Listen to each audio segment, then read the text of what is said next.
생물이 생존하는데 없어서는 안 될 물질 중에 하나, 바로 물입니다. 그런데 최근에는 물이 생존 조건이 아니라 입맛에 따라서 골라 마실 수 있는 기호 상품이 됐다고 합니다. 심지어는 기능성 물까지 등장했다고 하는데요. 생필품에서 기호품이 된 물의 변화에 대해서 알아보겠습니다. 자, 신경원 기자 나와 있습니다. 안녕하세요. 안녕하세요. 네, 봉이 김선달이 대동강물을 판다고 했을 때 많은 사람들이 코웃음을 쳤습니다. 맑고 깨끗한 물이 넘치는데 왜 돈을 주고 사 먹냐 이거였는데요. 이제는 많은 사람들이 돈을 주고 물을 사 먹고 있습니다. 이런 인식은 언제부터 시작이 된 걸까요? 네, 생수를 구입해서 마신다는 인식은 88년 서울올림픽 무렵부터 생겼다고 볼 수 있는데요. 네. 이 생활 수준의 향상과 더불어서 정부 차원에서 외국인들을 위해 일시적으로 생수 판매를 허용했기 때문입니다. 네, 그렇군요. 공식적으로 생수 판매가 합법화된 시점은 95년이라고 합니다. 이 환경오염에 영향도 있었겠지만 점차 건강에 좋은 물에 대한 관심이 높아지면서 짧은 시간에 생수 시장이 급속도로 성장한 것 같다는 생각도 드는데요. 네, 그렇습니다. 현재 우리나라의 이 생수 시장은요, 매년 10% 이상의 고속 성장을 하고 있습니다. 현재 70여 개 업체가 100여 개의 생수 브랜드를 판매하고 있다고 하는데요. 이 지난해 기준 연간 시장 규모는 6천억 원대로 10여 년 만에 4배 가까이 커졌습니다. 또 수입 생수 시장은요, 최근 5년 사이 연평균 20% 이상 고속 성장했고요. 2011년 기준 수입량은 10,000톤을 넘었고 수입액도 무려 100억 원대에 육박했다고 합니다. 아, 그렇군요. 이 생수 시장의 규모가 현대인의 물에 대한 관심을 좀 방증하는 것 같다는 생각도 듭니다. 자, 요즘에는 맛뿐만이 아니라 미용이나 다이어트 등 다양한 기능성을 강조한 물이 인기를 또 끌고 있다고 하는데요.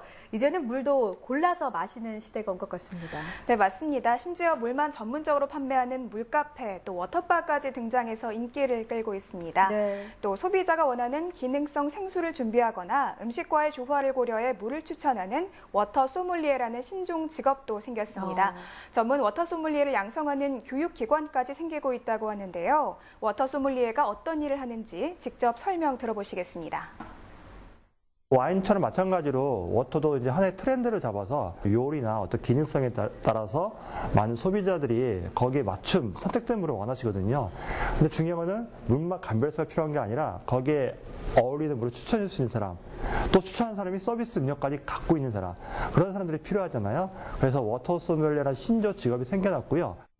점차 마시는 물 한 잔도 까다롭게 고르는 소비자들이 늘어나면서 이제 생수는 맛과 영양 등 차별화된 기능으로 승부하는 기호품이 된 셈이라고 볼 수 있습니다. 네, 그렇군요. 이 생수를 전문적으로 다루는 워터 소믈리에까지 등장했다고 하니까 놀랍습니다.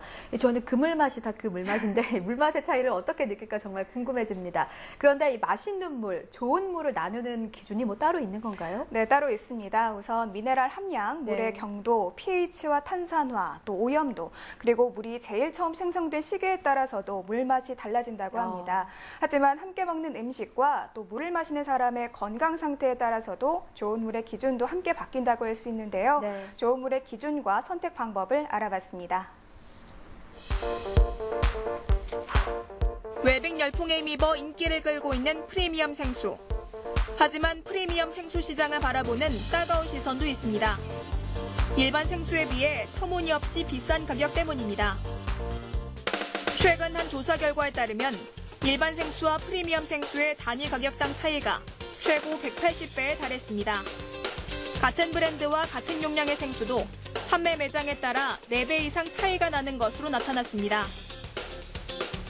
하지만 비싼 프리미엄 생수가 반드시 좋은 물이라고 할 수는 없습니다. 국가와 지역, 그리고 사람마다 몸의 생체 리듬과 섭취하는 음식이 다르기 때문에 프리미엄 생수를 무조건 선호하기보다는 자신에게 잘 맞는 물을 골라야 하기 때문입니다. 우리가 섭취하는 음식에 따라서 물이 달라질 수 있는데 우리나라 사람들은 이 발효 음식과 야채를 주로 먹기 때문에 연수가 좋겠고요.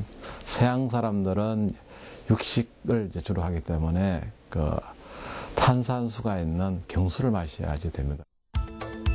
좋은 물을 따질 때는 미네랄 성분이 얼마나 균형 잡혀 있는지도 고려해야 합니다. 미네랄 가운데 마그네슘 성분이 지나치게 높으면 물에서 쓴맛이 나고 칼슘이 지나치면 요로결석이 생길 수 있기 때문입니다. 하지만 생수별로 우수한 미네랄 성분이 제각각이기 때문에 전문가들은 소비자의 필요와 선호도에 따라 물을 선택해야 한다고 조언합니다.